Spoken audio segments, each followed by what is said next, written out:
तरीन खबरों के साथ उत्तराखंड में बिजली महंगी हो गई है। उत्तराखंड नियामक आयोग ने राज्य में बिजली की दरों का नया टैरिफ प्लान जारी कर दिया है। साल 2022-23 के लिए बिजली की दरों में 2.68% की बढ़ोतरी की गई है। नियामक आयोग के सदस्यों का कहना है कि लंबी जनसुनवाई के बाद ये नया टैरिफ प्लान जारी किया गया है। बीपीएल श्रेणी के उपभोक्ताओं के लिए 4 पैसे प्रति किलोवाट की दर से बढ़ोतरी हुई है, तो डोमेस्टिक श्रेणी में 15 पैसे प्रति यूनिट की वृद्धि की गई है। वहीं कॉमर्शियल श्रेणी के उपभोक्ताओं के लिए 16 पैसे प्रति यूनिट की बढ़ोतरी की गई है। अब नए कनेक्शन लेने के लिए उपभोक्ताओं को 60 से 80 रुपए अतिरिक्त देने होंगे।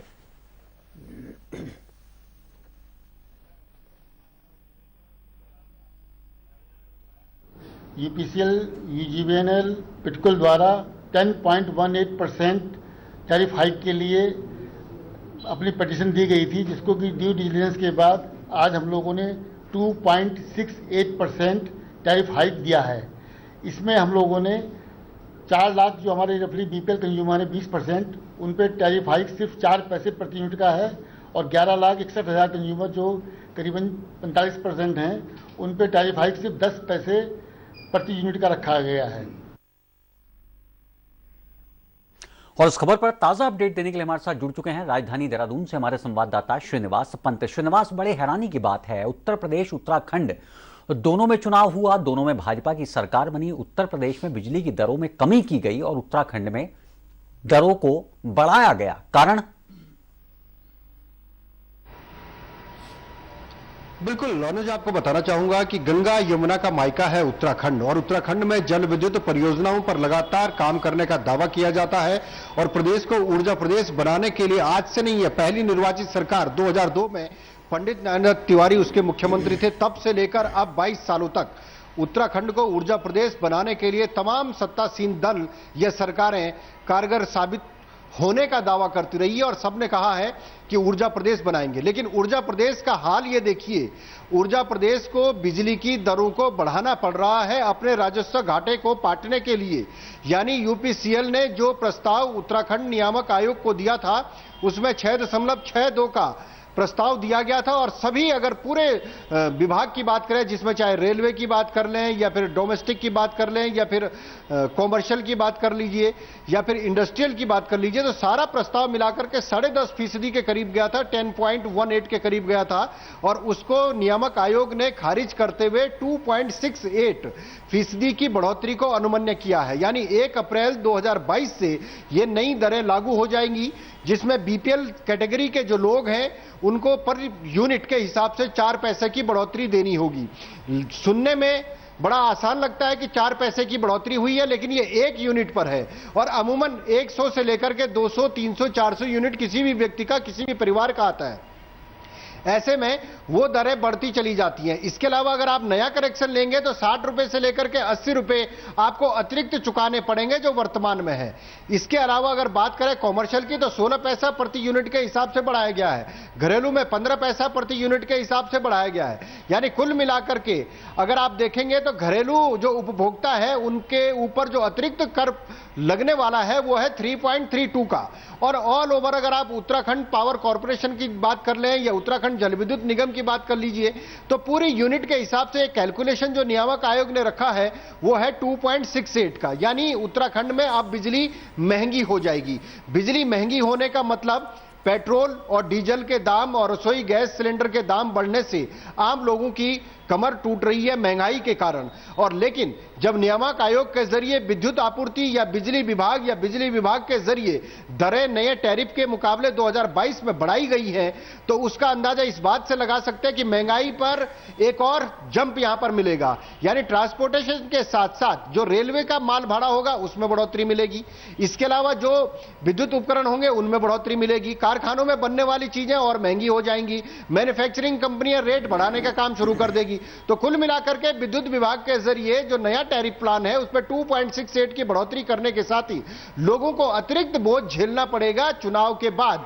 और चुनाव से पहले जिस प्रकार के दावे तमाम राजनीतिक दलों ने किए थे, अनुज आपने देखा होगा, चाहे वो बीजेपी हो या कांग्रेस हो, आम आदमी पार्टी हो, सबने कहा था कि हम बिजली मुफ्त देंगे, किसी ने कहा हम कुछ यूनिट फ्री देंगे, किसी ने कहा कि हम उसको नए तरीके से 1 महीने के रिसाइकिल पर देंगे, लेकिन सरकार बन गई, चुनाव खत्म हो गए और लोगों को सौगात के रूप में एक बार फिर से महंगाई के रूप में विद्युत विभाग का नया टैरिफ नियामक आयोग ने थमा दिया है, जिसमें आप लोगों के जो नए बिल आएंगे वो बढ़े हुए आएंगे, बढ़ी हुई दरों पर आएंगे और हर प्रकार से आम जनता को इससे मुश्किलें हो रही हैं। आम जनता इस फैसले के खिलाफ बात कर रही है, विपक्ष फैसले के खिलाफ बात कर रहा है, लेकिन विभाग ने अपने राजकोषीय घाटे को पाटने के लिए विद्युत टैरिफ को बढ़ाने का निश्चय लिया और निश्चय लेने के पीछे यह तर्क दिया गया कि दूसरे राज्यों के मुकाबले, यानी तेलंगाना का जिक्र किया गया, आंध्र प्रदेश का जिक्र किया गया, महाराष्ट्र का जिक्र किया गया और उसमें यह कहा गया कि उत्तराखंड में इन तमाम राज्यों के मुकाबले सस्ती बिजली है, यानी दरें ज्यादा नहीं बढ़ाई जा रही हैं। दूसरे राज्यों में 8%, 9%, 10% बढ़ाई जा रही है,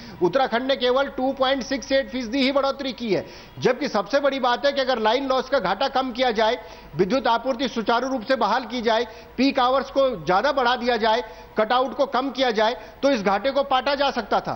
भ्रष्टाचार को रोकने के लिए सरकार यूपीसीएल या उज्ज्वल या पिटकुल में अगर मजबूती के साथ काम करेगी या एसआईटी से जांच कराएगी तो अपने आप दूध का दूध और पानी का पानी हो जाएगा। पिछले 22 सालों में उत्तराखंड पावर कॉर्पोरेशन लिमिटेड के अलावा पावर ट्रांसमिशन कॉर्पोरेशन लिमिटेड और उत्तराखंड जल विद्युत पावर निगम लिमिटेड में कई अधिकारियों पर गाज गिरी है, कई अधिकारियों पर कार्रवाई हुई है। यह इस बात का प्रमाण है कि उत्तराखंड के जो कॉर्पोरेट जो ऊर्जा प्रदेश या ऊर्जा महकमा है, इसके तीनों जो विभाग है उनमें बड़ा गड़बड़झाला हमेशा से पाया जाता है। चाहे वो लाइन लॉस की बात कर ले, गूगल के जरिए सर्च मैपिंग की बात कर लीजिए, या ट्रांसफार्मर जो लगाए जाते हैं उसमें घोटाले की बात होती है, कंपनियों को, फर्मों को ब्लैकलिस्ट करना पड़ता है। तो ये तमाम जो घाटा होता है ये अधिकारियों और कर्मचारियों की मिलीभगत से होता है। इसको दूर करने के बजाय विद्युत का रेट बढ़ा करके उसकी भरपाई करने का प्रयास किया गया है। जी जी, श्रीनिवास आप बने रहिए हमारे साथ। 2014 से निर्माणाधीन टिहरी बांध परियोजना की पीएसपी की पहली इकाई का काम पूरा होने को है, जिसके बाद उत्तराखंड समेत देश के तमाम शहरों में बिजली की किल्लत दूर हो जाएगी। टीएचडीसी इंडिया की टिहरी कॉम्प्लेक्स के अधिशासी निदेशक यूके सक्सेना ने बताया है कि दिसंबर 2022 में पीएसपी की पहली यूनिट कमीशन हो जाएगी और उसके बाद फरवरी 2023 में दूसरी, अप्रैल में तीसरी और जून में चौथी यूनिट कॉमर्शियल होने के बाद चारों यूनिट्स को जनता को समर्पित कर दिया जाएगा। ऊर्जा के क्षेत्र में टिहरी बांध परियोजना भारत के लिए अतुलनीय योगदान साबित होगी, जिसके लिए हिंदुस्तान कंस्ट्रक्शन और टीएचडीसी के इंजीनियर रात दिन काम में जुटे हुए हैं। वर्तमान में टिहरी बांध परियोजना से 1000 मेगावाट और कोटेश्वर बांध से 400 मेगावाट बिजली का उत्पादन हो रहा है। टिहरी बांध परियोजना के पूरा होने के बाद 2400 मेगावाट बिजली का उत्पादन शुरू होगा, जो देश की समृद्धि में एक बड़ा योगदान साबित होगा। स्टोरेज प्लांट जो सेकेंड फेज है हमारे टिहरी डैम का 1000 मेगावाट का, उसकी पहली यूनिट दिसंबर 2022 में कमीशन होने जा रही है, जिसके लिए पूर्ण प्रयास किए जा रहे हैं। और वर्तमान की प्रोग्रेस को देखते हुए मैं ये कह सकता हूँ कि हम दिसंबर 2022 में पहली यूनिट को कमीशन कर पाएंगे। उसके 2 महीने के अंतर पे दूसरी, तीसरी, चौथी यूनिट आती जाएंगी। तो इस तरह हम 23 जून तक हम देश को 1000 मेगावाट का जो उत्पादन है वो देने में सफल होंगे। 2023 जून तक, क्योंकि आपका दिसंबर में पहली यूनिट होगी, 2 महीने बाद लगा लीजिए दूसरी यूनिट, उसके 2 महीने बाद तीसरी, उसके 2 महीने बाद तीसरी यूनिट, 2 महीने बाद चौथी यूनिट। तो इस तरह का इसका शेड्यूल रहता है। तो 2023 में 1000 मेगावाट का जो उत्पादन है पीएसपी से वो देश को प्राप्त होना शुरू हो जाएगा। 2014 से निर्माणाधीन टिहरी बांध परियोजना की पीएसपी की पहली इकाई का काम पूरा होने को है, जिसके बाद उत्तराखंड समेत देश के तमाम शहरों में बिजली की किल्लत दूर हो जाएगी। टीएचडीसी ने ऐसा बयान जारी किया है। ताजा अपडेट के लिए मौके पर हमारे साथ मौजूद है हमारे संवाददाता अरविंद नौटियाल। अरविंद, पीएसपी की पहली यूनिट इस साल के अंत में शुरू होने जा रही है। इस यूनिट के शुरू होने के बाद क्या उत्तराखंड से बिजली की किल्लत खत्म होगी? क्या जो सपना कई दशकों पहले देखा गया था कि उत्तराखंड को हम ऊर्जा प्रदेश बनाएंगे, उस ओर एक कदम कम से कम आगे बढ़ पाएंगे हम? जी, जिस तरह से टिहरी जिले में एशिया का सबसे बड़ा टिहरी बांध बनाया गया था, जिससे कि 2400 मेगावाट विद्युत उत्पादन बनाने की इसमें क्षमता है, और इस समय 400 मेगावाट कोटेश्वर और 1000 मेगावाट टिहरी की जो पहली टनल है उससे विद्युत उत्पादन हो रही है। यानी हम 1400 मेगावाट विद्युत का उत्पादन इस समय टिहरी डैम से कर रहे हैं, जो 9 राज्यों को विद्युत आपूर्ति सुचारू रूप से दे रहा है और साथ ही सिंचाई के लिए पानी उपलब्ध करवा रहा है। तो कहीं ना कहीं जो पीएसपी है, पीएसपी में अभी काम चल रहा है और ये काम पूरा हो जाएगा तो पहली जब वो यहाँ पर ये स्टार्ट हो जाएगी तो 1000 मेगावाट का विद्युत उत्पादन शुरू हो जाएगा। तो कुल मिलाकर 2400 मेगावाट विद्युत उत्पादन पूरी तरह से सुचारू रूप से शुरू हो जाएगी। और इसमें एक टेक्नोलॉजी नई उपयोग की गई है कि जो पानी है, पानी को इसमें रिवर्स झील में लाया जाएगा। तो इससे एक चीज और सामने देखने को मिलेगी कि जो झील का जल स्तर है वो अभी एक जैसा रहेगा। तो कहीं ना कहीं ये जो हाइड्रो पावर प्रोजेक्ट है ये बहुत बड़ा पावर प्रोजेक्ट है जो अन्य प्रदेशों के लिए भी एक लाभदायक है। जी इस जानकारी के लिए आपका बहुत बहुत शुक्रिया अरविंद। बढ़ती महंगाई के खिलाफ कांग्रेस के देशव्यापी प्रदर्शन के तहत हल्द्वानी में कांग्रेस कार्यकर्ताओं ने जोरदार प्रदर्शन किया है। बुद्ध पार्क में इकट्ठा होकर कांग्रेस कार्यकर्ताओं ने केंद्र और राज्य सरकार के खिलाफ जमकर नारेबाजी की है। कांग्रेस का कहना है कि बढ़ती महंगाई ने आम आदमी की कमर तोड़कर रख दी है। पेट्रोल और डीजल के दाम लगातार बढ़ रहे हैं। रसोई गैस की कीमतों में भी लगातार बढ़ोतरी हो रही है। बढ़ती महंगाई से आम आदमी बेहद परेशान है, लेकिन केंद्र और राज्य सरकार को इससे कोई फर्क नहीं पड़ता। कांग्रेस कार्यकर्ताओं ने गैस के खाली सिलेंडर को साथ लेकर केंद्र सरकार के खिलाफ प्रदर्शन किया है। कांग्रेस का कहना है कि जब महंगाई कम नहीं हो जाती तब तक कांग्रेस का प्रदर्शन यूं ही जारी रहेगा।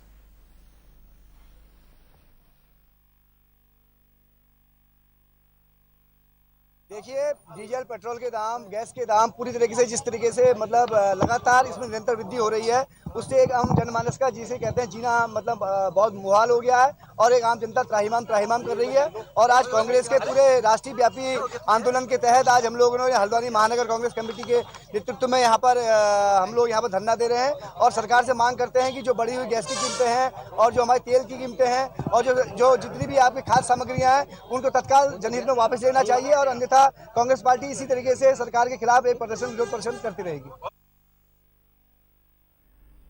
और हमारे साथ जुड़ रहे हैं हमारे संवाददाता विपिन चंद्रा। विपिन, जाहिर तौर पर सरकार ने बनते ही कुछ फैसले ऐसे लिए हैं जिसका संबंध आम आदमी की जेब के साथ है और उस पर बहुत भारी पड़ रहा है। पेट्रोल के दाम में वृद्धि, रसोई गैस के दाम में वृद्धि और अब नया टैरिफ प्लान बिजली को लेकर जो जारी किया है, बिजली के दामों में बढ़ोतरी। जाहिर तौर पर सरकार बनते ही किस तरह का मैसेज आम जनता के बीच में जा रहा है? उस जनता के बीच में जा रहा है जिसने बीजेपी को वोट देकर सत्ता में काबिज किया है।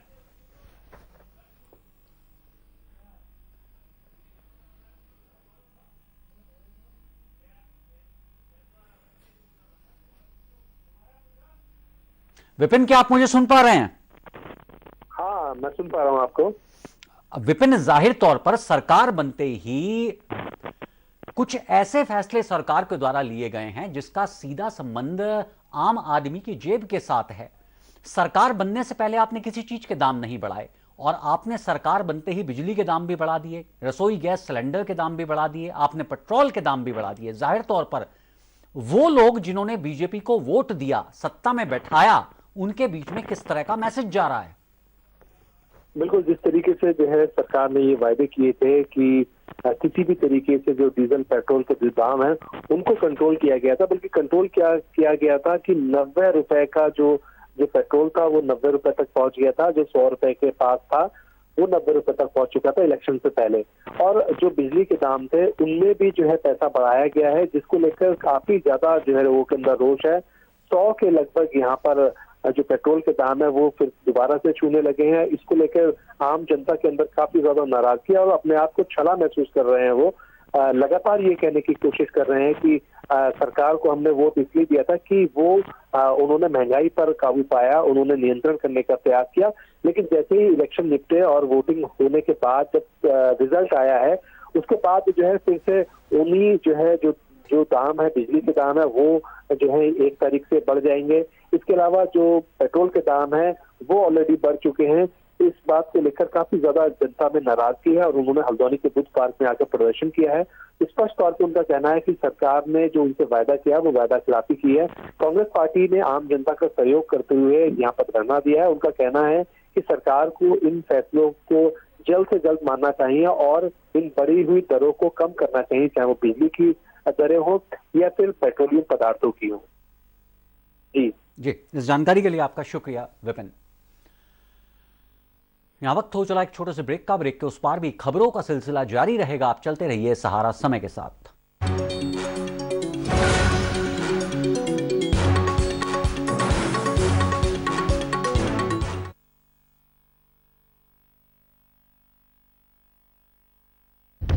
सहारा प्रणाम, हस्तक्षेप में आपका स्वागत है। आज हमारे साथ एक ऐसी शख्सियत हैं, आप हमारे दर्शकों को समझाइए। किसी को कन्विंस न कर सको तो कंफ्यूज करो। अंदाज से नहीं चलता है देश, देश चलता है व्यवहार और कानून से। और बीमारी तो किसी को पूछ के नहीं आती, वो गरीब को भी आती है और अमीर को भी आती है। और नए भारत को बनाने के लिए जो रास्ता है वो जल समृद्धि के मार्ग से जानता है। अगले 3 महीने तक मजदूर से वो पैसा नहीं ले रहे हैं। जो सत्ताएं हैं वहाँ पर उनसे पूछा क्या आपने कि भाई आपने इनको पैदल क्यों चलने दिया? जनरल साहब, सहारा न्यूज नेटवर्क एकलौता ऐसा चैनल है। हमारे चैनल का नाम है सहारा, इसीलिए मैंने दे दिया था कोरोना गो ये नारा। क्योंकि पर्यटक के लिए सबसे जरूरी होती है भरोसा और सेफ्टी। बिल्कुल, ये सारे फॉरेनर होने के बाद भी हम किसी का कम्युनिटी ट्रांसमिशन नहीं हुआ। महामारी में हम लोग तुरंत जाके उलझ गए हैं, ये तो कहा जा सकता है कि सर मुड़ाते ओले पड़े। तो एक तरीके से हमारे कम्युनिटी में एक सेंस ऑफ रिस्पॉन्सिबिलिटी भी था जो पब्लिक ने काफी सपोर्ट किया। आपकी जानकारी के लिए मैं कहना चाहूँगा जी कि यहाँ रिकवरी रेट भी बड़ी तेजी से होगी। नॉर्थ ईस्ट उनके कितना नजदीक है। रोना धोना नहीं रहना है, अगर अपने भीतर का शौर्य को जगा। यह कोई दैवी आपदा है, प्रकृति नाराज है या इंसान की कोई बड़ी भूल है? मैं जो देख रहा हूँ ये प्रकृति का एक संकेत है।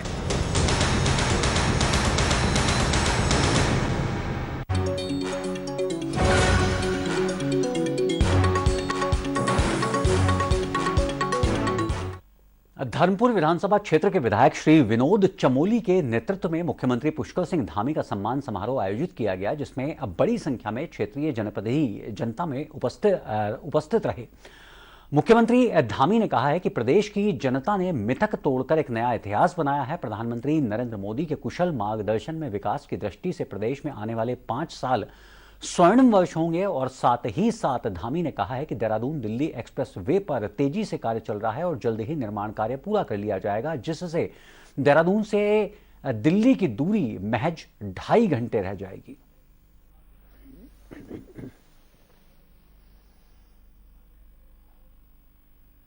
का सफर होगा दिल्ली से देहरादून का, और आधे से पौन घंटा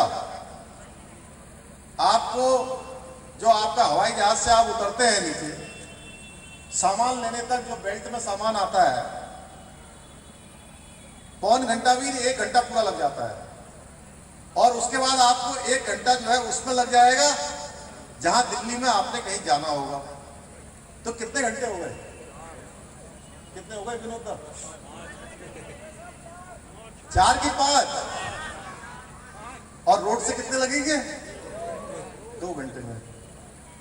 तो वो मुझे कह रहे थे कि पुष्कर भाई तुमने उस दिन बहुत अच्छी बात कही और मैं आज जो है तुम्हारी बात का समर्थन कर रहा हूं कि आने वाले समय में ये खराब बात नहीं होगी। बोले ऐसे ही कोई नागपुर और पता नहीं कहां पुणे का बता रहे थे कि वहां का भी रास्ता इतना अच्छा हो गया है कि वहां पर हवाई जहाज एक तरह से हवाई सेवाएं लगभग बंद सी हो गई हैं, क्योंकि लोगों को सुविधा जिसमें होगी उसमें जाएंगे।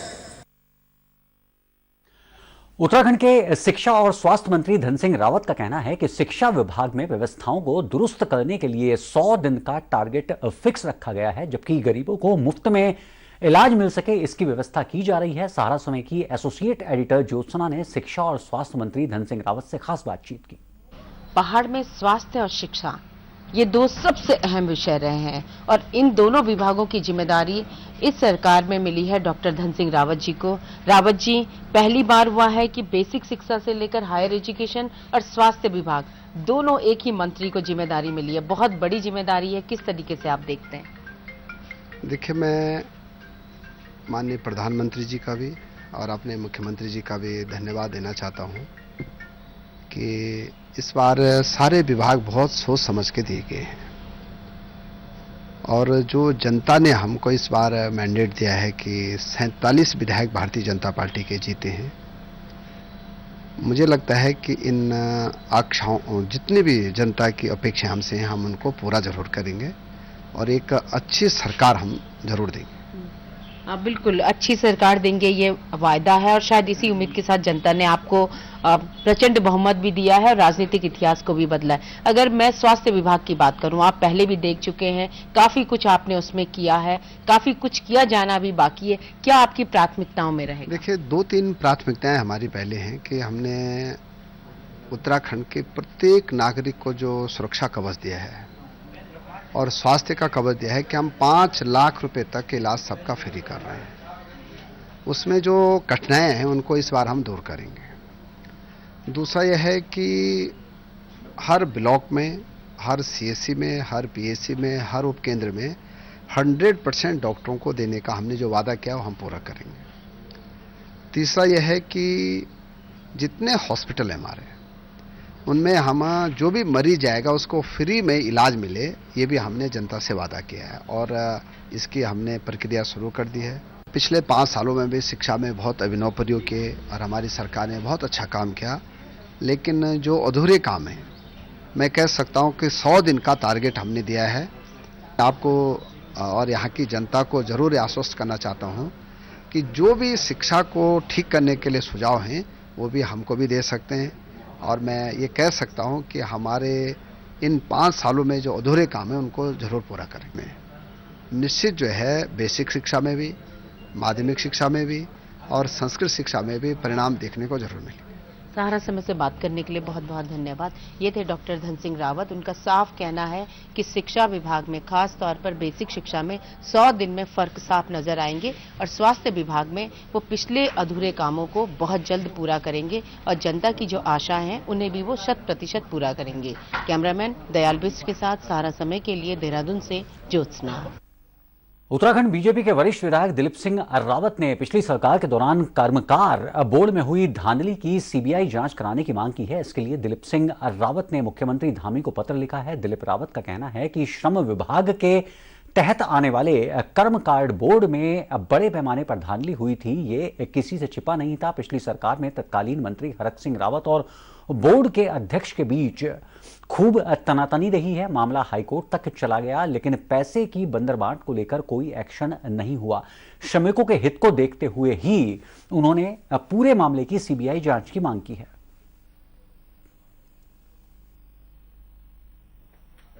देखिए, कर्मकार बोर्ड में मेरे पे कई श्रमिकों ने मुझसे संपर्क किया और संज्ञान में आया कि बहुत सारी अनुमतियां मांग हुई हैं और यहाँ तक कि कई श्रमिकों को तो उनका जो अधिकार था वो मिला ही नहीं है।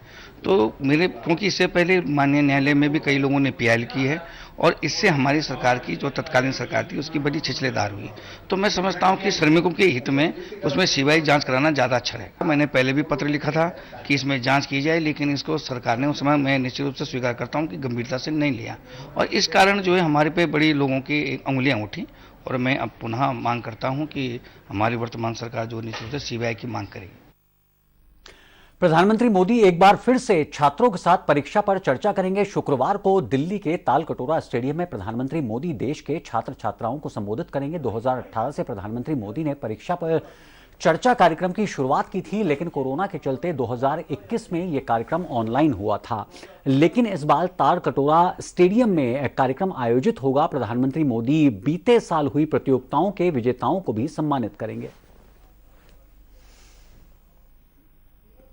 इस 2 साल के दौरान अभिभावकों, बच्चों और शिक्षकों पर के मनों पर ये जो पूरी तनाव का माहौल हुआ और जो इस तनाव को कैसे हम अपनी शिक्षा प्रणाली से हम इनकी परीक्षाओं से इस तनाव को दूर कर सके, इसी के पहल में पिछले 5 वर्षों से शिक्षा पे चर्चा प्रधानमंत्री का ये रहा, इस प्रक्रिया को शुरू की और आज कल तालकोटरा स्टेडियम नई दिल्ली में प्रधानमंत्री लगभग देश और विदेश के लगभग करोड़ों बच्चों, उनके गार्जियन, पेरेंट्स और शिक्षकों से इस विषय पे बातचीत करेंगे और अपनी राय रखेंगे और न केवल राय रखेंगे बल्कि इन बच्चों, उनके पेरेंट्स और शिक्षकों पर इससे संबंधित प्रश्नों का भी वो जवाब देंगे। किसी भी तीज त्योहार से पहले मिलावटखोर बेहद सक्रिय हो जाते हैं। चैत्र नवरात्र लगने वाले हैं। इस दौरान लोग देवी की आराधना करते हैं और उपवास भी रखते हैं। उपवास के दौरान कुट्टू के आटे की ज्यादा इस्तेमाल होता है। कुट्टू के आटे की बिक्री की आड़ में मिलावटखोर भी सक्रिय हो जाते हैं। जसपुर में खाद्य विभाग की टीम ने शहर की एक आटा चक्की में छापेमारी कर 5 क्विंटल मिलावटी कुट्टू का आटा बरामद किया है। आटे के सैंपल को जांच के लिए भेजा गया है। खाद्य विभाग की इस छापेमारी से नगर के कई दुकानदारों में हड़कंप मच गया है। खाद्य विभाग के अधिकारी पवन कुमार का कहना है कि सैंपल रिपोर्ट आने के बाद आगे की कार्रवाई की जाएगी।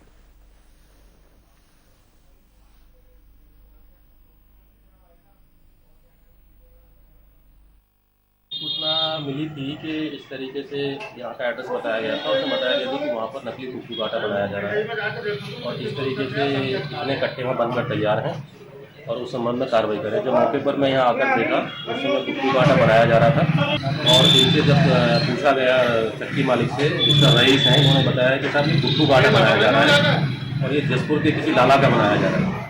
वो लाला अभी मौके पर जब यहाँ कार्रवाई कर रहे थे वो आए थे, लेकिन उन्होंने भी इसको अपना मानने से मना कर दिया और वो यहाँ से भाग गए। तो फिलहाल इस बुलेटिन में इतना ही। ताजा तरीन खबर